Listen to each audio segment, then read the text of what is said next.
ইসলাম প্রচারের ব্যাপারে বাধা আলোচনা, কি বলেন? ইসলাম প্রচারের ব্যাপারে বাধা, এই ব্যাপারে কিছু টিপস দিব যদি আল্লাহ তাআলা আমাকে তৌফিক দান করেন। আর আল্লাহ তৌফিক না দিলে আমার জীবনের শেষ প্রান্তের চেষ্টা যদি করি, আমি একটা কথা বলতে সক্ষম না, ঠিক না বেঠিক? আল্লাহ রাব্বুল আলামিন ডাইরেক্ট কোরআনের মধ্যে অ্যাকশন করলেন, ওয়া মা তাশাউনা ইল্লা আইয়াশা আল্লাহু রাব্বুল আলামিন। এটা আমার কোনো বানিয়ে কোনো কথা না, আল্লাহ রাব্বুল আলামিন ডাইরেক্ট অ্যাকশন করলেন। আমি না চা পর্যন্ত বান্দার চাই কিছু হয় না। আল্লাহ রাব্বুল আলামিন যদি আমাকে তৌফিক না দান করেন, আমি একটা কথাও বলতে সক্ষম না, ঠিক না বেঠিক? আবার আল্লাহ রাব্বুল আলামিন কোরআনের মধ্যে ঘোষণা দিলেন, লা ইউগাইয়িরু বিকাউমি হাত্তা ইউগাইয়িরু মা বিআনফুসিহিম। আল্লাহ রাব্বুল আলামিন বলেন, আমি জাতির পরিবর্তন ততক্ষণ পর্যন্ত করি না যতক্ষণ পর্যন্ত জাতি নিজের অবস্থান নিজে পরিবর্তন না করে। আমরা যদি আমাদের অবস্থান যদি পরিবর্তন না করি, আল্লাহ রাব্বুল আলামিন কশিনকাল আমাদের অবস্থানকে পরিবর্তন করে দিবে না। নিজের অবস্থান পরিবর্তন করতে হবে। কেমন? আল্লাহর প্রতি আস্থা রাখতে হবে, ঠিক না বেঠিক? আল্লাহর প্রতি যদি আস্থা রাখেন, কোনোদিন আপনার অবস্থান পরিবর্তন করতে পারবেন না। যতগুলো নবী এসেছে তারা ইসলামের কাজকর্ম করেছেন, ঠিক না বেঠিক? যতগুলো সাহাবায়ে কেরাম এসেছে তারা ইসলামের জন্য জীবন দিয়েছে। সুতরাং আমরা যতক্ষণ পর্যন্ত আমাদের জীবন থেকে রাসূলকে ভালো না বাসতে পারবো, ততক্ষণ পর্যন্ত আমরা প্রকৃত ঈমানদার হতে পারবো? পারবো? জোরে বলেন পারবো? আরো জোরে বলে পারবো?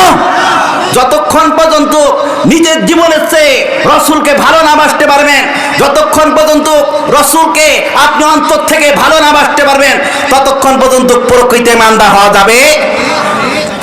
ভাইরা আমার, সরাসরি ডাইরেক্ট কোরআন থেকে আপনারা শুনুন।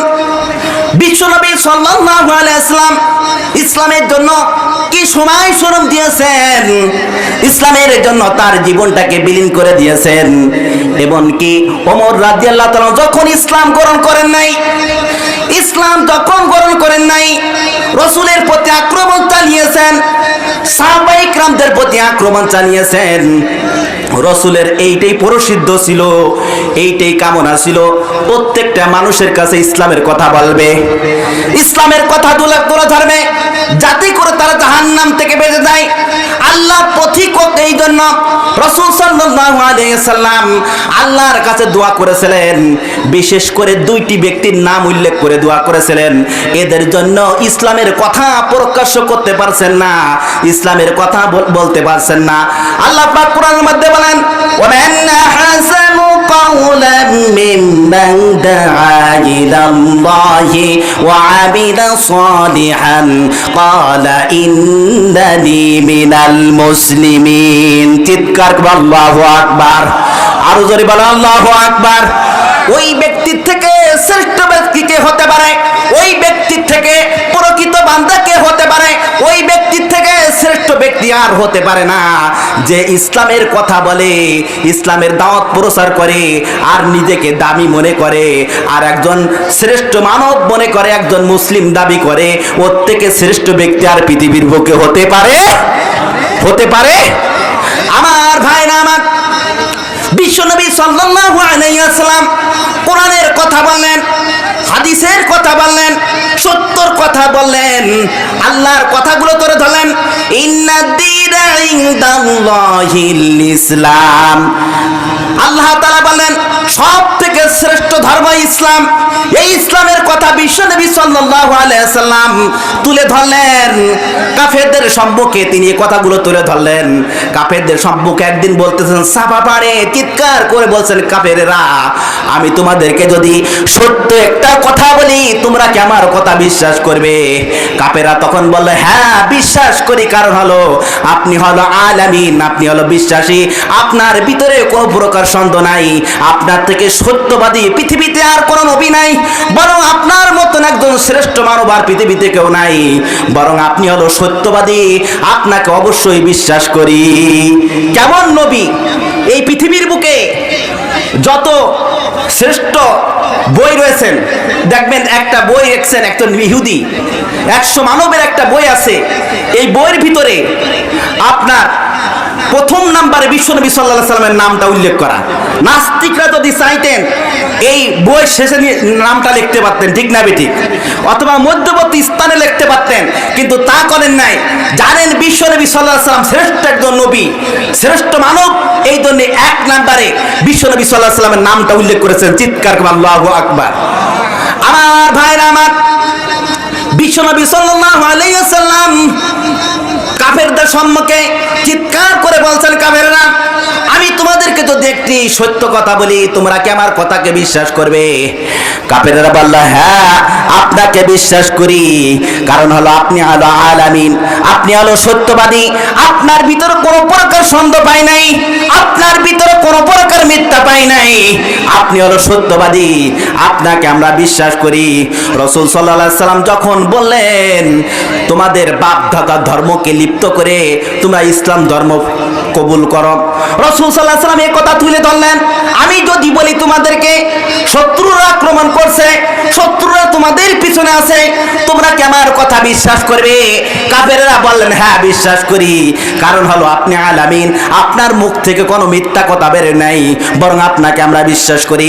রাসূল সাল্লাল্লাহু আলাইহি সাল্লাম প্রতি উত্তরে বললেন, তোমাদেরকে আমি বলতে চাই, তোমাদের বাপ দাদা ধর্মকে নষ্ট করে ইসলাম ধর্ম কবুল করো। যখন এই কথা বিশ্বনবী সাল্লাল্লাহু আলাইহি সাল্লাম বললেন, কাফেররা বিশ্বনবী সাল্লাল্লাহু আলাইহি সাল্লামকে গালি দিলেন। কি দিলেন? গালি দিলেন। আর পাগল বললেন। রাসূল সাল্লাল্লাহু আলাইহি সাল্লাম একবার বদ্দ দেন নাই যে তারা বদ্দ দিলে ধ্বংস হয়ে যাবে, এই জন্য বদ্দ দেন নাই। এরপরে ইসলামের কথা তিনি প্রকাশ্য করেছেন, প্রচারণা করেছেন, ঠিক না বেঠিক? যদি ওই সময় বদ্দ দিতেন, সমস্ত কাফের ধ্বংস হয়ে যাইতেন, কিন্তু রাসূল সাল্লাল্লাহু আলাইহি সাল্লাম বদ্দ দেন নাই।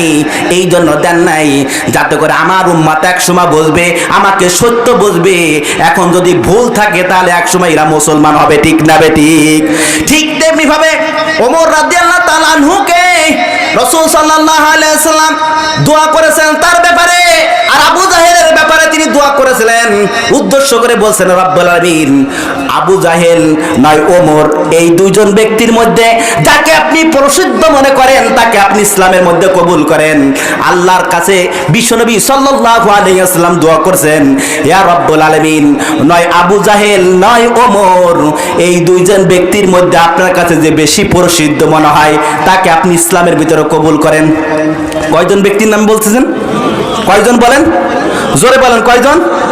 দুইজন। এক নাম্বার হলো আবু জাহেল, দ্বিতীয় নাম্বার হলো ওমর। এখন ভালো করে বুঝতে হবে, আল্লাহ তাআলা হিদায়াত যদি দিতেন আবু জাহেলকে দিতে পারতেন, কিন্তু ওমরকে কেন ইসলামের ভিতরে কবুল করলেন আমাদের বিষয়টা জানতে হবে। আবু জাহেলকে আল্লাহ রাব্বুল আলামিন চাইলে ঈমান দিতে পারতেন, মুসলমান বানাইতে পারতেন, কিন্তু কেন করেন নাই? আবু জাহেল ইসলাম সম্পর্কে জানতেন, লা ইলাহা ইল্লাল্লাহু মুহাম্মাদুর রাসূলুল্লাহ, মুহাম্মদ সাল্লাল্লাহু আলাইহি সাল্লাম আল্লাহ তাআলা রাসূল, এর মধ্যে কোনো সন্দেহ নাই, এইটা জানতেন। আল্লাহ একজন, এইটা জানতেন। ইসলাম সত্য, ইন্নাদ দীনা ইনদাল্লাহিল ইসলাম, আল্লাহর নিকটে সব থেকে শ্রেষ্ঠ ধর্ম হলো ইসলাম, এটাও জানতেন। এরপরে জানতেন আল্লাহ তাআলা একজন। ইয়া আইয়ুহাল্লাযীনা আমানু আমিনু বিল্লাহ, হে ঈমানদারগণ তোমরা আমার প্রতি বিশ্বাস রাখো, হে ঈমানদারগণ তোমরা আমার প্রতি বিশ্বাস রাখো। কত পার্সেন্ট কবি বলছেন? Your self believe 100 your successful. মানুষ আল্লাহকে 100% বিলিভ করবে। Your self believe 100 your successful. মানুষ আল্লাহকে 100% বিলিভ করবে, আর 100% মধ্যে 99% যদি বিলিভ করে ওই ব্যক্তি কোনোদিন সফলতা আসবে না। আর যদি 9% যদি বিশ্বাস করে তাও সফলতা আসবে না। যদি 100% এর মধ্যে 100% বিলিভ করে তাহলে সফলতা আসবে। ওই ব্যক্তি দামি, ওই ব্যক্তি শ্রেষ্ঠ মানুষ। এই জন্য আল্লাহ তাআলা বলছেন, মানুষ যদি আমাকে বিশ্বাস করে, আল্লাহ পাক বলতেছেন 100% বিলিভ করবে। কবি বলছেন কত পার্সেন্ট? কোরআন থেকে আপনারা শুনুন, কুল হুয়াল্লাহু আহাদ, আল্লাহ কয়জন বলেন? 100% বিশ্বাস করবে। পৃথিবীর মানুষ সব কিছু বোঝে, কিন্তু কোরআনের ব্যাখ্যা বোঝে না। এই কোরআনের ব্যাখ্যা যদি মানুষ বুঝতেন, সব থেকে শ্রেষ্ঠ মানুষ হতেন, কিন্তু কোরআনের ব্যাখ্যা মানুষ বোঝে না। আল্লাহ রাব্বুল আলামিন জানিয়ে দিলেন, ওয়া আযাতুল্লাহুল আরদুল الميتة وحييناها وأخرجنا منها حبا فمنه يأكلون আল্লাহ রাব্বুল আমিন জানিয়ে দিলেন ডিডেড ল্যান্ড পেসার সিজনস করে দেবে কি পিট লাইফ এন্ড প্রোডিউস ট্রেমিক্স গ্রান্স করে দেব হুই স্টেটস আল্লাহ রাব্বুল আমিন জানিয়ে দিলেন মানুষ তোমরা সবই বোঝো কোরআনের অর্থ কেন বোঝো না যেমন ভাবে চৈত্র মাসে রৌদ্র তাপে দুনিয়ার জমির মাটিটা ফাটিয়া চিরিয়া যায় আর ওই মাটির পর আমি মহান রব্বুল আমিন যখন একটা বৃষ্টি দিই ওই বৃষ্টির দ্বারা দুনিয়ার জমিনের মাটিটা নরম করে দিলাম আর ওই নরমের পরে আমি মহান রব্বুল আমিন যখন একটা বীজ ফেলানোর হুকুম দিলাম যখন বীজ ফেলালো ওই বীজ থেকে আমি আল্লাহ রাব্বুল আমিন একটা গাছ তৈরি করে দিলাম বিশ্বের কোন প্রেসিডেন্টকে ক্ষমতা দেয় নাই বিশ্বের কোন মানব জাতিকে ক্ষমতা দেয় নাই একটা বীজ থেকে একটা গাছ তৈরি করবে আর ওই গাছ থেকে ফল তৈরি করবে আমি মহান রব্বুল আমিন বিশ্বের কোন প্রেসিডেন্টকে ক্ষমতা দেয় he have the power to choose your choice মানুষ যদি চুজ করে মানুষ যদি চয়েস করে তার অবস্থান সে পরিবর্তন করতে পারে ঠিক না বেঠিক হযরত ওমর রাদিয়াল্লাহু তাআলা নুকে আল্লাহ রাব্বুল আমিন এই জন্য কবুল করলেন আর আবু জাহেলকে ইসলামের মধ্যে কবুল না করার কারণ হলো সে জানতো ইসলাম সত্য কোরআন সত্য আল্লাহ সত্য এরপর সে না মানতো না এই জন্য আল্লাহ তাআলা তাকে নাফরমান হিসেবে দুনিয়ায় রেখে দিয়েছে কি হিসেবে নাফরমান অর্থাৎ সে ইসলাম জানতো কোরআন সত্য ইসলাম সত্য সব সত্য এরপরে সে ইসলামকে মানে নাই কিন্তু হযরত ওমর রাদিয়াল্লাহু তাআলা আনহু জানতেন ইসলাম সত্য এটা তিনি বিবেচনা করেন নাই না জানার কারণে তিনি রাসূলের প্রতি আক্রমণ চালিয়েছেন সাহাবায়ে কেরামের প্রতি আক্রমণ চালিয়েছেন কোরআনের প্রতি আক্রমণ চালিয়েছেন রাসূল সাল্লাল্লাহু আলাইহি ওয়াসাল্লাম আল্লাহর দরবারে হাত তুলেন রব্বুল আমিন না ওমর না আবু জাহেল এই দুইজন ব্যক্তির ভিতরে আপনাকে যে বেশি প্রসিদ্ধ যাকে মনে হয় তাকে আপনি ইসলামের মধ্যে কবুল করে নেন চিৎকার করে আল্লাহু আকবার আরো বলেন জোরে বলেন আল্লাহু আকবার এরপর হযরতে ওমর রাদিয়াল্লাহু তাআলা নুকে আল্লাহ রাব্বুল আলামিন ইসলামের ভিতরে কবুল করলেন কিন্তু কাহিনী শুনেন হযরত ওমর রাদিয়াল্লাহু তাআলা যতক্ষণ পর্যন্ত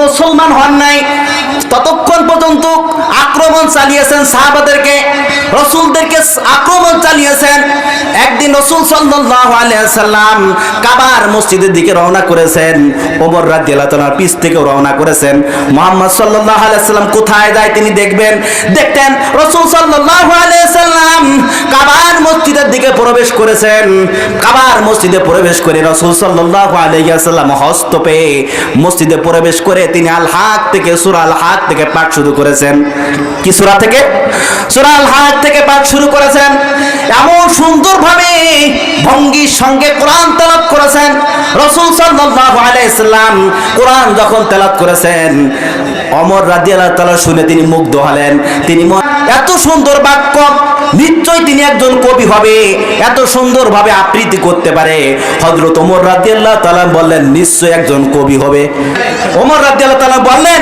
নিশ্চয়ই একজন কবি হবে মুহাম্মদ সাল্লাল্লাহু আলাইহি সাল্লাম কারণ এত সুন্দর করে আবৃত্তি করে সুন্দর আকর্ষণ ভাবে কবিতা আবৃত্তি করছে নিশ্চয়ই তিনি একজন কবি হবে মুহাম্মদ সাল্লাল্লাহু আলাইহি সাল্লাম পরে আল্লাহ রাব্বুল আমিন ওই অবস্থায় কোরআন নাযিল করলেন কোরআন থেকে আপনারা শুনুন আল্লাহ রাব্বুল আমিন জানিয়ে দিলেন ইন্নাহু লাকাউলু রাসূলিন কারীম ওয়া মা হুয়া বিকাউলি শাইরিন ক্বালিলাম মা তুমিনুন এক সম্মানিত প্রভকের কালাম এটা কোনো কবির কথা না এটা কি কার কথা না বলেন কার কথা না এটা কোনো কবির কথা না এটা রব্বুল আলামিনের কাছ থেকে নাজিল হয়েছে চিৎকার করে আল্লাহু আকবার আরো জোরে বলেন আল্লাহু আকবার এবার ওমর যখন এই কথা বলেছেন বুঝে ফেলেছেন এটা কোনো কবির কথা না এখন ওমর রাদিয়াল্লাহু তাআলা তখন বলতেছেন নিশ্চয় একজন গণক হবে আমার মনের সম্পর্কে জেনে ফেলেছে আর তিনি কোরআন পাঠ করেছেন তিনি এত সুন্দরভাবে আকর্ষণভাবে কোরআন তেলাওয়াত করেছেন নিশ্চয়ই এই একজন গণক হবে প্রথম বললেন মুহাম্মদ সাল্লাল্লাহু আলাইহি সাল্লামকে কবি বললেন কি বললেন কবি, কারণ হলো তিনি এত সুন্দরভাবে আবৃত্তি করছেন, এত সুন্দরভাবে আকর্ষণভাবে কোরআন তেলাওয়াত করেছেন, নিশ্চয় তিনি কবি হবে। যখন এই কথা ওমর রাদিয়াল্লাহু তাআলা বললেন, তখন রাসূল সাল্লাল্লাহু আলাইহি ওয়াসাল্লাম এরপরে আবার আল্লাহ তাআলা তারপর নাজিল করলেন আয়াত, কোন আয়াত? আল্লাহ পাক বলেন, ওয়ালা বিকাউলি কাহিলিন কালিলাম মা তাযাক্কারুন তানজিলুম মির রাব্বিল আলামিন। এটা কোন গণকের কথা না, এটা কার কথা না? এটা কার কথা না বলেন? এটা কোন গণকের কথা না, এটা রব্বুল আলামিনের কাছ থেকে নাজিল হয়েছে। চিৎকার করে আল্লাহু আকবার। এবং তোমাদের মধ্যে খুব কম লোক নসিহত পেয়ে থাকো, তোমাদের মধ্যে খুব কম লোকই নসিহত পেয়ে থাকে, ইসলামের কথা শুনতে পারে খুব কম, এই জন্য মানুষেরা ঈমান আনে না। কিন্তু এটা রব্বুল আলামিনের পক্ষ থেকে নাজিল হয়েছেন। চিৎকার করে আল্লাহু আকবার। আরো জোরে বলেন আল্লাহু আকবার। ভাইরা আমার, এরপর ওমর রাদিয়াল্লাহু তাআলা আনহু চিন্তিত হয়ে পড়লেন। এবার বললেন, আমি প্রথম নাম্বার তাকে কবি বললাম, কিন্তু কবি তিনি হলেন না, তিনি আয়াত পাঠ করে আমাকে শুনিয়ে দিলেন। এরপর আমি তাকে গণক বললাম, তিনি গণক হলো না। এখন মনে করলো নিশ্চয়ই একজন গণক, আমি গণকের কথা বললাম কিন্তু গণক হলো না। ওদিকে রাসূল সাল্লাল্লাহু আলাইহি সাল্লামকে উদ্যক্ত করার উদ্দেশ্য করে তরবারি নিয়ে বের হয়েছেন হযরত ওমর রাদিয়াল্লাহু তাআলা বিশ্বনবী সাল্লাল্লাহু আলাইহি সাল্লামকে দুনিয়া থেকে শেষ করে দিবেন। কোথা থেকে শেষ করে দেবেন বলেন? দুনিয়া থেকে শেষ করে দিবেন। বিশ্বনবী সাল্লাল্লাহু আলাইহি সাল্লামকে দুনিয়ার বুকে রাখবে না। কাফেররা তিনটি অকশন করেছিলেন। কুসাই ইবনে কিলাব, দারুন নাদওয়া, কাবা ঘরের নিকটে একটা ঘর আছে, নাম কি বলেন? কাবা ঘরের নিকটে একটা ঘর আছে, তার নাম হলো দারুন নাদওয়া। এই দারুন নাদওয়ার নিকটে কুসাই ইবনে কিলাব অর্থাৎ কাফের নেতা, এই কাফের নেতা সিদ্ধান্ত নিল মুহাম্মদ সাল্লাল্লাহু আলাইহি ওয়াসাল্লামকে দুনিয়া থেকে ধ্বংস করে দিতে হবে, শেষ করে দিতে হবে। কি করতে হবে? আল্লাহ যদি কেউ কে রাখে, পৃথিবীর মানুষকেও সম্ভব আছে তাকে ধ্বংস করবে। বলেন আল্লাহ পাক বলেন, ওয়ালা সাউফা ইউতিকা রাব্বুকা ফাতারদা। হে নবী, আপনার চিন্তার কোনো কারণ নাই, আপনার সঙ্গে আমি আল্লাহ তাআলা আছি। আল্লাহ যদি কোনো ব্যক্তির সঙ্গে থাকে, তার চিন্তার কোনো দরকার আছে? বলেন। এই জন্য কাফের নেতারা তিনটি অকশন বেছে নিলেন। কয়টি অকশন? জোরে বলেন, কয়টি অকশন? তিনটি অকশন। কাফের নেতারা কুসাই ইবনে কিলাব, এই কাবা ঘরের পাশে একটা ঘর আছে, তার নাম হলো দারুন নাদওয়া। এই দারুন নাদওয়ার পাশে কাফের নেতা কুসাই ইবনে কিলাব তিনটি অকশন বেছে নিলেন। মুহাম্মদ সাল্লাল্লাহু আলাইহি সাল্লামকে দুনিয়ার বুকে রাখবে না, রাখবে দুনিয়া থেকে শেষ করে দিবে। এই জন্য তিনটি অকশন বেছে নিলেন। তার মধ্যে এক নাম্বার হলো মুহাম্মদ সাল্লাল্লাহু আলাইহি সাল্লামকে দুনিয়া থেকে তাড়িয়ে দিতে হবে। কি করতে হবে? দুনিয়া থেকে তাড়িয়ে দিতে হবে। কারণ হলো মুহাম্মদ যদি দুনিয়ার বুকে থাকে, তাহলে ইসলামের কথা বলবে, কোরআনের কথা বলবে, আমাদের যে বাপদাদা ধর্ম আছে এ ধর্ম থাকবে না। এই জন্য মুহাম্মদকে এই দুনিয়া থেকে তাড়িয়ে দিতে হবে। নাউযুবিল্লাহ বলেন, আরো জোরে বলেন নাউযুবিল্লাহ। আমার ভাইরা আমার, প্রথম নাম্বার তাদের অকশন হলো মুহাম্মদ সাল্লাল্লাহু আলাইহি সাল্লামকে দুনিয়া থেকে তাড়িয়ে দিতে হবে। আর যখন মুহাম্মদ সাল্লাল্লাহু আলাইহি সাল্লামকে দুনিয়া থেকে যখন তাড়িয়ে দিতে হবে, ইসলামের কথা বলতে পারবে না, কোরআনের কথা বলতে পারবে না, সত্যের কথা বলতে পারবে না। এই জন্য মুহাম্মদ সাল্লাল্লাহু আলাইহি সাল্লামকে দুনিয়া থেকে তাড়িয়ে দিতে হবে। প্রথম নাম্বার অকশন। আর কাফেরদের অকশন এইটাই ছিল যে তাদের বাপদাদার ধর্ম নষ্ট করে ইসলাম ধর্ম নতুন আবিষ্কার করতেছে। এই জন্য মুহাম্মদ সাল্লাল্লাহু আলাইহি সাল্লামের প্রতি তারা ক্ষিপ্ত ছিলেন। কারণ তাদের বাপদাদার ধর্মকে নষ্ট করে নতুন ধর্ম আবিষ্কার করবে মুহাম্মদ, এইটা কাফেররা কখনো চায় না। কাফেররা কি চায় না? এটা চায় না। এই জন্য মুহাম্মদ সাল্লাল্লাহু আলাইহি সাল্লামকে প্রথম নাম্বার অকশন দুনিয়া থেকে তাড়িয়ে দিতে হবে। যদি দুনিয়া থেকে যদি তাড়িয়ে দিতে পারি, এই দেশ থেকে যদি তাড়িয়ে দিতে পারি, তাহলে মুহাম্মদ সাল্লাল্লাহু আলাইহি সাল্লাম কোরআনের কথা বলবে, কোরআনের কথা বলবে না। প্রথম নাম্বার অকশন। দ্বিতীয় নাম্বার অকশন হলো তারা সিদ্ধান্ত নিল এটি যদি না হয়, তাহলে মুহাম্মদ সাল্লাল্লাহু আলাইহি সাল্লামকে কারাঘরের ভিতরে রাখতে হবে। যদি কারাঘরের ভিতরে যদি রাখতে পারি, তাহলে মুহাম্মদ সাল্লাল্লাহু আলাইহি সাল্লাম দিন প্রচার করতে পারবে, দিন প্রচার করতে পারবে না। মুহাম্মদ সাল্লাল্লাহু আলাইহি সাল্লামকে যদি কারাঘরের ভিতরে রাখা হয়, তাহলে মুহাম্মদ কখনো দ্বীনের কথা বলবে না, কোরআনের কথা বলবে না, ইসলামের কথা বলবে না। তাহলে মানুষ এমনি নাস্তিক হবে, আমাদের ধর্মের ভিতরে তারা লিপ্ত থাকবে, ঠিক না বেঠিক? এই জন্য মুহাম্মদ সাল্লাল্লাহু আলাইহি সাল্লামকে এই কারাঘরের ভিতরে রাখা হবে, তাদের দ্বিতীয় নাম্বার অপশন। তৃতীয় নাম্বার অপশন হলো মুহাম্মদ সাল্লাল্লাহু আলাইহি সাল্লামকে এইটাই করা যেতে পারে, মুহাম্মদ সাল্লাল্লাহু আলাইহি সাল্লামকে দুনিয়া থেকে বিদায় দিতে হবে, অর্থাৎ হত্যা করা হবে, কতল করা হবে। এই যদি কতল করতে পারি, মুহাম্মদ সাল্লাল্লাহু আলাইহি সাল্লাম ইসলামের কথা বলবে, ইসলামের কথা বলবে, কোরআনের কথা বলবে না, সত্যের কথা বলবে না। আমাদের যে বাপদাদা ধর্ম আছে এই ধর্মটাই থেকে যাবে। এই জন্য মুহাম্মদকে দুনিয়া থেকে তাড়িয়ে দিতে হবে। এই তিনটে অপশন কাফেররা বেছে নিলেন, কিন্তু আল্লাহ তাআলা বলেন ওয়ালা সাউফা ইউতিকা রাব্বুকা ফাতারদা। কার কথা বলেন? আল্লাহ তাআলা যদি কোনো ব্যক্তি সম্মানের সঙ্গে রাখে, আল্লাহ তাআলা যদি কোনো ব্যক্তির প্রতি সন্তুষ্ট থাকেন, ও কাফের বেঈমানেরা মুরতাদ তাদেরকে কোনো ক্ষতি করতে পারবে? কোনো ক্ষতি করতে পারবে? জোরে বলেন। এই জন্য আমরা আল্লাহর প্রতি সন্তুষ্ট রাখতে হবে, আল্লাহকে 100% বিলিভ করতে হবে। এই জন্য আল্লাহর প্রতি যে ব্যক্তি সন্তুষ্ট থাকে, আল্লাহ তাআলা তার প্রতি সন্তুষ্ট থাকে। আল্লাহ পাক বলেন ইয়া আইয়ুহাল্লাযীনা আমানু আবিদু বিল্লাহ। হে ঈমানদারগণ, তোমরা আমার প্রতি বিশ্বাস রাখো। কার কথা? আল্লাহর কথা। এই ঈমানদারগণ, তোমরা আমার প্রতি বিশ্বাস রাখো। যদি আল্লাহর প্রতি যদি মানুষ বিশ্বাস করে, তাহলে ওই ব্যক্তি দামি হয়ে যাবে, আল্লাহর কাছে দামি হয়ে যাবে এবং রসুলের কাছে দামি হয়ে যাবে। ওই ব্যক্তি দুনিয়ার বুকে সব থেকে শ্রেষ্ঠ মানব। চিৎকার করে আল্লাহু আকবার। ভাইরা আমার দামি কেমন? আমরা একজন মানুষের কাছে একজন মানুষ প্রশ্ন করলে হর্সের ভালো, মনে করেন আপনার মানুষ রয়েছেন এখানে, যদি আপনাদের কাছে প্রশ্ন করি হর্সের ভ্যালু, আপনাদের মূল্য কত? আপনারা বলবেন আমার কোনো মূল্য নাই। আমার কি মূল্য আছে? আমি একজন সাধারণ মানুষ। কেউ বলবেন আমি চাকরি করি, কেউ বলবেন আমি পেশাজীবী, আমার কি মূল্য আছে? এই কথা বলবেন। অথবা কেউ বলবেন আমি শিশু, কেউ বলবেন আমি অশিক্ষিত মানুষ, কেউ বলবেন আমি বৃদ্ধ, আমার কি মূল্য আছে? আমি আপনাদের কাছে বলতে চাই যে মানুষের মূল্য কত আপনি জেনে নেন। কবি বলছেন, একজন কবির কাছে প্রশ্ন করছেন হোয়াটসের ভ্যালু, আপনার মূল্য কত? সে বলছে কোনো মূল্য নাই। আমি দেখিয়ে দিতে চাই আপনার মূল্য আছে কোটি কোটি কোটি ডলারের থেকে আপনার মূল্য বেশি। কেমন? আপনাকে যদি বলা হয় যে $100 কোটি টাকা দিব, শর্ত হলো আপনার গর্দান থেকে কেটে বেড়াবেন, টাকাগুলো আপনি বাড়ি নিয়ে যাবেন, আপনি কি রাজি থাকবেন? আপনি বলবেন কি আমি যদি না বাঁচি তো টাকা দিয়ে কি করবো, ঠিক না বেঠিক? আর আমি যদি বেঁচে থাকি, আমার এই মস্তিষ্ক দ্বারা, আমার এই মেধা দ্বারা কোটি কোটি টাকা ইনকাম করা সম্ভব, ঠিক না বেঠিক?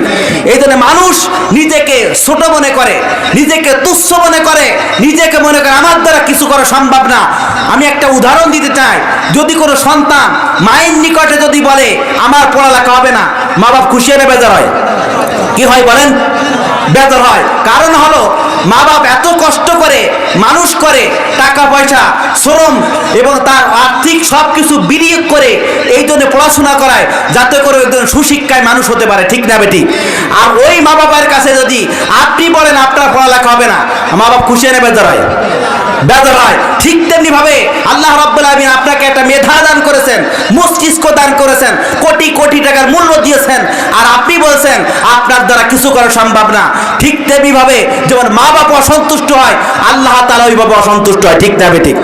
আল্লাহ রাব্বুল আলামিন বলেন আমি তোমাদেরকে সুন্দর একটা মস্তিষ্ক দান করেছি, তোমাদেরকে একটা ব্রেন দিয়েছি, তোমাদেরকে একটা কান, দুটো কান দিয়েছি, দুটো চক্ষু দিয়েছি, এরপরে বলতেছো তোমার দ্বারা কিছু করা সম্ভব না। আমি আল্লাহ রাব্বুল আলামিন অবশ্যই অসন্তুষ্ট হই, ঠিক না বেঠিক? আল্লাহ রাব্বুল আলামিন ডাইরেক্ট অ্যাকশন করলেন। কোরআন থেকে আপনারা শুনুন, মানুষের মস্তিষ্ক, মানুষের মেধা আল্লাহ রাব্বুল আলামিন কত পরিমাণ দিয়েছেন। একজন বিজ্ঞানী জানাছেন মানুষের মস্তিষ্ক, মানুষের মেধা আল্লাহ রাব্বুল আলামিন একটা কম্পিউটার ল্যাপটপ থেকে 10,000 লক্ষ গুণ বেশি দিয়েছেন। কোরআন থেকে আপনারা শুনুন। আল্লাহ রাব্বুল আলামিন জানিয়ে দেন আল্লামাল ইনসানা মা লাম ইয়ালাম। এই মানুষের মস্তিষ্ক, এই মানুষের মেধা আমি আল্লাহ রাব্বুল আলামিন কত পরিমাণ দিয়েছি মানুষ নিজে জানে না। মানুষের মস্তিষ্ক, মানুষের মেধা আমি আল্লাহ রাব্বুল আলামিন একটা কম্পিউটার ল্যাপটপ থেকে 10,000 লক্ষ গুণ বেশি দিয়েছি। মানুষের মস্তিষ্ক, মানুষের মেধা, মানুষের মস্তিষ্ক আল্লাহ রাব্বুল আলামিন একটা কম্পিউটার ল্যাপটপ থেকে 10,000 লক্ষ গুণ বেশি দেন, ঠিক না বেটি? মানুষের মস্তিষ্ক, ক্লিয়ার ভাবে শোনেন, মানুষের মস্তিষ্ক, মানুষের মেধা আল্লাহ রাব্বুল আলামিন একটা কম্পিউটার ল্যাপটপ থেকে 10,000 লক্ষ গুণ বেশি দিয়েছেন। প্রকৃত শব্দ ছিল কম্পিউটার। বিজ্ঞানীরা আবিষ্কার করে কম্পিউটার ব্যবহার করেছেন। এই কম্পিউটার ল্যাপটপের ক্ষমতা কত? যে কোনো জিনিসের ভুল ভ্রান্ত ছাড়া নিয়ন্ত্রণ অনুসরণ রক্ষা করতে পারে একটা কম্পিউটার ল্যাপটপ। আর এই কম্পিউটার ল্যাপটপ মানুষ আবিষ্কার করেছে, তাহলে মানুষ কিনা করতে পারে? You have the power to choose your types. মানুষ যদি চুজ করে, মানুষ যদি চয়েস করে, তার অবস্থান সে পরিবর্তন করতে পারে, ঠিক না বেটি? আর চুজ চয়েস যদি না করে, কোনোদিন তার অবস্থান পরিবর্তন করতে পারবে না, ঠিক না বেটি? আজ থেকে কারা জীবনকে পরিবর্তন করতে চান একটু হাত উঁচু করে দেখা দেন। নারায়ে তাকবীর, নারায়ে তাকবীর। সকলকে চুজ করতে চান? ভাই আমার, ইসলামের প্রতি আমাদের সময় দিতে হবে, ইসলামের প্রতি আমাদের সময় বিনিয়োগ করতে হবে। যতক্ষণ পর্যন্ত আপনি ইসলামের প্রতি বিনিয়োগ করতে না পারবেন, সময় শ্রম না দিতে পারবেন, ততক্ষণ পর্যন্ত আপনি আল্লাহর প্রকৃত বান্দা হতে পারবেন। জোর বলেন, বান্দা হতে পারবেন? আল্লাহ তাআলা বলেন কোরআন থেকে, আপনারা শুনুন, যদি আল্লাহ তাআলার বান্দা হতে হয়, যদি আল্লাহ তাআলা জান্নাত কামাই করতে চান, তাহলে প্রকৃত বান্দা হতে হবে। আল্লাহ রাব্বুল আলামিন ডাইরেক্ট অ্যাকশন করলেন, ফাদখুলি ফি ইবাদি ওয়াদখুলি জান্নাতি। তোমরা আমার বান্দা হও এবং আমার জান্নাতে প্রবেশ করো। যতক্ষণ পর্যন্ত তোমরা আমার বান্দা হতে পারবে না, ততক্ষণ পর্যন্ত তোমরা প্রকৃত ইমানদার হতে পারবে? জোরে পারবে? এই জন্য আল্লাহর বান্দা হতে হবে। ভাইরা আমার, হযরত ওমর রাদিয়াল্লাহু তাআলা ইসলাম গ্রহণের পূর্বে শত্রু ছিলেন, ইসলামের প্রতি কঠোরতা করেছেন, ইসলামের প্রতি আন্দোলন করেছেন, ইসলামের শত্রু ছিলেন। কিন্তু হযরত ওমর রাদিয়াল্লাহু তাআলা ইসলামকে কেমন ভালোবাসলেন তার পূর্বে একটু ঘটনা শুনুন। হযরত ওমর রাদিয়াল্লাহু তাআলা রাসূল সাল্লাল্লাহু আলাইহি ওয়াসাল্লাম যখন কাবার মসজিদে কোরআন তেলাওয়াত করতেছিলেন, তখন তিনি যখন এই কিরাতগুলো শুনছিলেন, তিনার মধুর যখন কণ্ঠে থেকে কোরআন তেলাওয়াত করতেছিলেন, হযরত ওমর রাদিয়াল্লাহু তাআলা বললেন, এটা কোন একজন কবি হবে না, এত সুন্দর বাক্য, এত সুন্দর কোরআন তেলাওয়াত কোনদিন মুখে শুনি নাই, নিশ্চয়ই মুহাম্মদ সাল্লাল্লাহু আলাইহি ওয়াসাল্লাম একজন কবি হবে। আল্লাহ রাব্বুল আলামিন ডাইরেক্ট অ্যাকশন করলেন, মুহাম্মদকে কবি বলে না, মুহাম্মদ সাল্লাল্লাহু আলাইহি ওয়াসাল্লাম তিনি একজন রাসূল। আমি আল্লাহ রাব্বুল আলামিন তার প্রতি কোরআন নাজিল করেছি, যাতে করে মানুষ সত্যর পথে আসে, কোরআন বোঝে, ইসলাম বোঝে। এইজন্য আমি আল্লাহ রাব্বুল আলামিন মুহাম্মদ সাল্লাল্লাহু আলাইহি ওয়াসাল্লামের প্রতি কোরআন নাজিল করেছি। চিৎকার করে আল্লাহু আকবার। মুহাম্মদ সাল্লাল্লাহু আলাইহি ওয়াসাল্লাম কি নাজিল করেছেন কোরআন থেকে, আপনারা শুনুন। আল্লাহ রাব্বুল আলামিন ডাইরেক্ট অ্যাকশন করলেন, ইন্নাহু লাকাউলু রাসূলিন কারীম ওয়া মা হুয়া বিকাউলি শাইরিন কলিলাম মা তুমিনুন। এক সম্মানিত প্রভুর কালাম, এটা কোনো কবির কথা না, এটা কোনো কবির কথা না, বরং আল্লাহ রাব্বুল আলামিন মুহাম্মদ সাল্লাল্লাহু আলাইহি ওয়াসাল্লামকে যেটা বলতে বলেছে মুহাম্মদ সেইটাই বলে। তোমাদের মতন বানাই কোনো কথা বলে? বানাই কথা বলে? আমি আল্লাহ যেটা বলতে বলেছি মুহাম্মদ সাল্লাল্লাহু আলাইহি ওয়াসাল্লামকে সেইটাই মুহাম্মদ বলে। প্রথম বললেন কবি, মুহাম্মদ সাল্লাল্লাহু আলাইহি ওয়াসাল্লাম যখন এই আয়াত পাঠ করলেন, আয়াতের ব্যাখ্যা বুঝে হযরত ওমর বললেন, নিশ্চয় কোনো গণক হবে। আল্লাহ রাব্বুল আলামিন ডাইরেক্ট অ্যাকশন করলেন, কোরআন থেকে শুনুন, ওয়ালা বিকাউলি কাহিলিন কলিলাম মা তাযাক্কারুন তানজিলুম মির রাব্বিল আলামিন। এটা কোনো গণকের কথা না, এটা কোনো কবির কথা না। প্রথম বললেন কবি, তিনি কবিবাদ হয়ে গেলেন।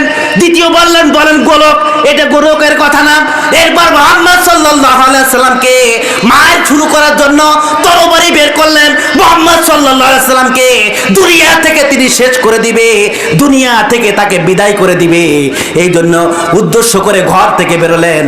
পথে আব্দুল্লাহর সঙ্গে দেখা হয়, ওমর তুমি কোথায় যাও? ওমর তুমি কোথায় যাও? প্রতি উত্তরে হযরত ওমর রাদিয়াল্লাহু তাআলা প্রতি উত্তরে বললেন, আমি যাই। ওমর রাদিয়াল্লাহু তাআলা বললেন, আমি যাই মুহাম্মাদের গর্দান আনতে। এবার মুহাম্মদ সাল্লাল্লাহু আলাইহি ওয়াসাল্লামকে মুহাম্মদ সাল্লাল্লাহু আলাইহি ওয়াসাল্লামের ব্যাপারে বলে, আগে মুহাম্মাদের গর্দান আনতে যায় ওরা। আব্দুল্লাহ বলে, তুমি আগে দেখো তোমার বোন এবং ভগ্নী উভয় ইসলাম গ্রহণ করেছেন। চিৎকার আল্লাহু আকবার। বোন এবং ভগ্নী উভয় ইসলাম গ্রহণ করেছে, আগে তাকে সামলাও, তারপরে মুহাম্মাদের গদ্দান নিয়ে নে। কার কথা হলো? হযরত ওমর রাদিয়াল্লাহু তাআলা কে প্রতি উত্তরে বলেন, আব্দুল্লাহ বললেন যে আগে তোমার বোন এবং ভগ্নীকে সামলাও, তারা ইসলাম গ্রহণ করেছে, তারা কোরআনের পথে এসেছে, তারা রাসূলের পথিক হয়েছে, তারা রাসূলের প্রতি কালেমা পড়েছে, আগে তাকে সামলাও, আগে ঘর সামলাও, তারপরে মুহাম্মাদের গদ্দার। চিৎকার করে আল্লাহু আকবার, আরো জোরে বলেন আল্লাহু আকবার। আল্লাহু আকবার। আল্লাহর বড়ত্বর জন্য যদি করে ব্যক্তি আল্লাহু আকবার বলেন, এই জমিন থেকে আসমান পর্যন্ত যত খালি জায়গাতে আল্লাহ রাব্বুল আলামিন তাকে ওই পরিমাণ নেকিতে ভরপুর করে দিবেন। চিৎকার করে আল্লাহু আকবার। সময় মনে হয় শেষের পথে, আমি কালাম এখন আলোচনায় আসতে পারিনি, এখন আলোচনায় আর শেষ করে দিব নাই, শেষ করে দিব ভাইরা আমার। এবার বলতে চাই হযরত ওমর রাদিয়াল্লাহু তাআলা চলুন, ওমর রাদিয়াল্লাহু তাআলা রওনা করেছেন ভগ্নীর বাড়িতে। ভগ্নী কি করতেছে দেখার জন্য। এবার দেখতেছেন ভিতর থেকে কোরআনের আয়াত পড়তেছেন, কোরআনের ব্যাখ্যা বিশ্লেষণ করতেছেন। ইন্নানি আনাল্লাহ লা ইলাহা ইল্লা আনা ফা'বুদুনি ওয়া আকিমুস সালাতা লিযিকরি। নিশ্চয় আমি আল্লাহ, আমি ছাড়া কোনো মাবুদ নাই, আমার শরণের জন্য নামাজ আদায় করো। মুহাম্মদ সাল্লাল্লাহু আলাইহি সাল্লামের এই ওমর রাদিয়াল্লাহু তাআলা যখন ওই ঘরের ভিতরে প্রবেশ করলেন, দেখতে পেলেন বোন এবং ভগ্নী কোরআন তেলাওয়াত করতেছেন, আর ভিতর থেকে এই আওয়াজগুলো আসছে। ওমরকে এত ভয় পাতেন বোন এবং ভগ্নী, যখন ওমরকে দেখছেন সাথে সাথে কোরআন লুকিয়ে ফেলেছেন, সিবারাকে লুকিয়ে ফেলেছেন, আম্বারাকে লুকিয়ে ফেলেছেন। এখন ভিতরে যখন প্রবেশ করছে, ওমর রাদিয়াল্লাহু তাআলা জিজ্ঞাসা করছে, তোমরা কি পাঠ করতেছিলে? তোমরা কি পাঠ করতেছিলে? প্রতি উত্তরে বলছেন, আমরা কোরআন পাঠ করতেছিলাম।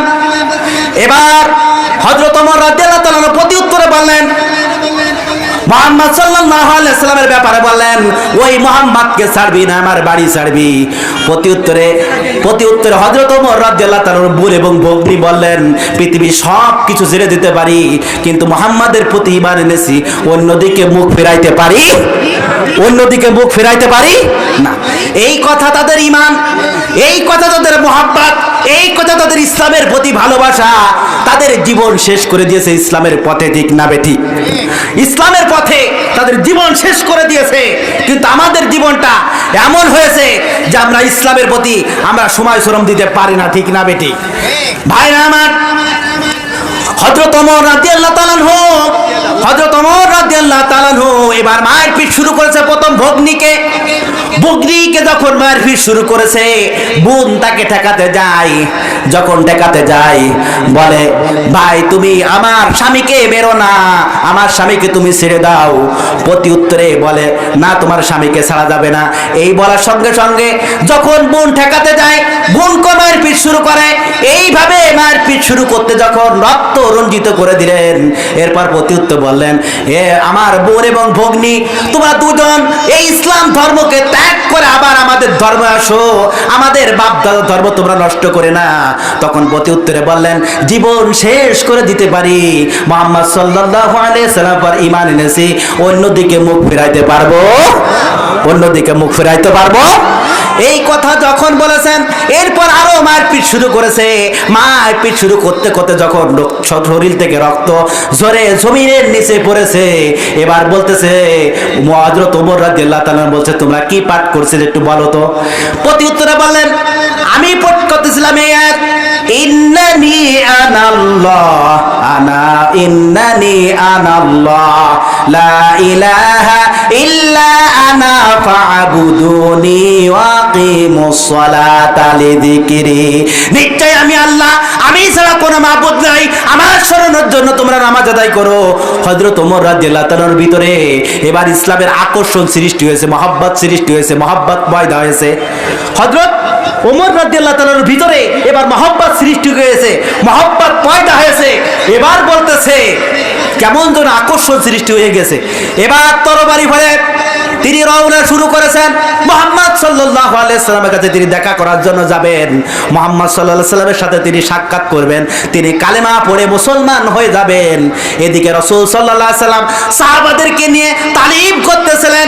এমন তো অবস্থায় হযরত ওমর রাদিয়াল্লাহু তাআলার ভিতরে প্রবেশ করবেন। সাহাবারা বলতেছেন ওমর এসেছে, ওমরের যদি সৎ উদ্দেশ্য থাকে ভালো কথা, আর যদি ওমরের সৎ যদি উদ্দেশ্য না থাকে তাহলে এই যে তরবারি আছে এই তরবারি দিয়ে মধ্যে দুনিয়া থেকে শেষ করে দিব। সাহাবাদের ভিতরে হযরত হামজা রাদিয়াল্লাহু তাআলা বললেন ওমরের যদি সৎ উদ্দেশ্য থাকে তাহলে ভালো কথা, আর যদি ওমর কোনো বেয়াদবি করে, আমার নবীর সাথে যদি বেয়াদবি করে, তাহলে এই নবীকে যদি কোনো আক্রমণ চালায়, নবীকে যদি কোনো অপবাদ দেয়, নবীর সাথে যদি খারাপ ভক্তি করে, তাহলে ওমরের তরবারি দ্বারা ওমরকে দুনিয়া থেকে শেষ করে দিব। চিৎকার করে আল্লাহু আকবার। এবার ওমর রাদিয়াল্লাহু তাআলা ভিতরে যখন প্রবেশ করলেন বললেন আমি উদ্দেশ্য করে এসেছি, আমি এসেছি মুহাম্মদকে মারার উদ্দেশ্য না, আমি এসেছি মুহাম্মাদের প্রতি ঈমান আনতে এবং কালেমা পড়ে মুসলমান হতে এসেছি। চিৎকার করে আল্লাহু আকবার। যখন এই কথা হযরত ওমর রাদিয়াল্লাহু তাআলা প্রকাশ করেছেন, সমস্ত সাহাবীরা চিৎকার করে আল্লাহু আকবার বলেছেন। চিৎকার করে আল্লাহু আকবার, আল্লাহু আকবার বলেছেন। আল্লাহর ধ্বনি এত সুন্দর, যখন আল্লাহু আকবার বলেছেন সকলে সাহাবারা নারায়ে তাকবীর দিয়েছেন। আল্লাহু আকবার, নারায়ে তাকবীর। আল্লাহ সব থেকে বড় যখন মুখে প্রকাশ করেছেন বলেছেন আল্লাহু আকবার, আল্লাহু আকবার, আল্লাহু আকবার, আল্লাহু আকবার। যখন আল্লাহু আকবার বলেছেন সকল সাহাবারা চিৎকার করে আল্লাহু আকবার বলেছেন, নারায়ে তাকবীর বলেছেন। ওমর ইসলাম গ্রহণ করেছে, আর যখন ইসলাম গ্রহণ করেছেন পতাকা নিয়ে সকলে সাহাবীরা তাকবীরের সঙ্গে আল্লাহু আকবার বলেছেন, আর কাবা শরীফে সকলে জামাতের সঙ্গে নামাজ আদায় করেছেন। চিৎকার করে আল্লাহু আকবার। যখন ইসলাম গ্রহণ করেছেন ইসলামের শক্তি এত বেড়ে গেছে, সাহাবাদের শক্তি এত বেড়ে গেছেন, কাফের বেঈমান মুশরিকরা পালানোর জায়গা তখন পায় নাই। চিৎকার করে আল্লাহু আকবার। এই জন্য ভাইরা আমার, সময় স্বল্প, কথাও অল্প। আমি যে কথাগুলো প্রকাশ করতে চেয়েছিলাম কিন্তু বলতে পারিনি, সাহাবাদের মতন আমরা হতে পারি নাই, রাসূলের অনুসরণ করি না, অনুকরণ করি না, কেমন একজন মুসলমান দাবি করি। হযরত ওমর রাদিয়াল্লাহু তাআলা ইসলাম গ্রহণের পরে ইসলামের শক্তি বেড়ে গিয়েছে, কিন্তু আমাদের শক্তি এত কম। আমরা ইসলামের কথা যেখানে সেখানে আমরা যাই না, আমরা যেখানে গান বাজনা সেখানে আমরা বেশি যাই। ঠিক না বেঠিক? গান বাজনা যেখানে আমরা আছি সেখানে, ঠিক না বেঠিক? যদি স্বাধীনতা চাইনি আমি সেই স্বাধীনতা, যাহা চেয়েছি তাহা চাইনি আমি, পেয়েছি তাহা চাইনি, তাই তো আমি বিদ্রোহী আর কথাগুলো বেআইনি। স্বাধীনতা ও স্বাধীনতা চাইনি আমি সেই স্বাধীনতা, স্বাধীনতা পাইনি আমি সেই স্বাধীনতা, যাহা চেয়েছি তাহা চাইনি আমি, পেয়েছি তাহা চাইনি, তাই তো আমি বিদ্রোহী আর কথাগুলো বেআইনি। স্বাধীনতা ও স্বাধীনতা চাইনি আমি সেই স্বাধীনতা, স্বাধীনতা পাইনি আমি সেই স্বাধীনতা। আমার ভাইরা আমার, আমরা কোরআনের স্বাধীনতা পেয়েছি, কোরআনের স্বাধীনতা চেয়েছি, কোরআন কথা মানুষের কাছে কোরআনের কথা বলতে চাই, কোরআন অনুসারে জীবনযাপন করতে চাই। কারা কোরআন অনুসরণে জীবনযাপন করতে চাই একটু হাত উঁচু করে দেখ।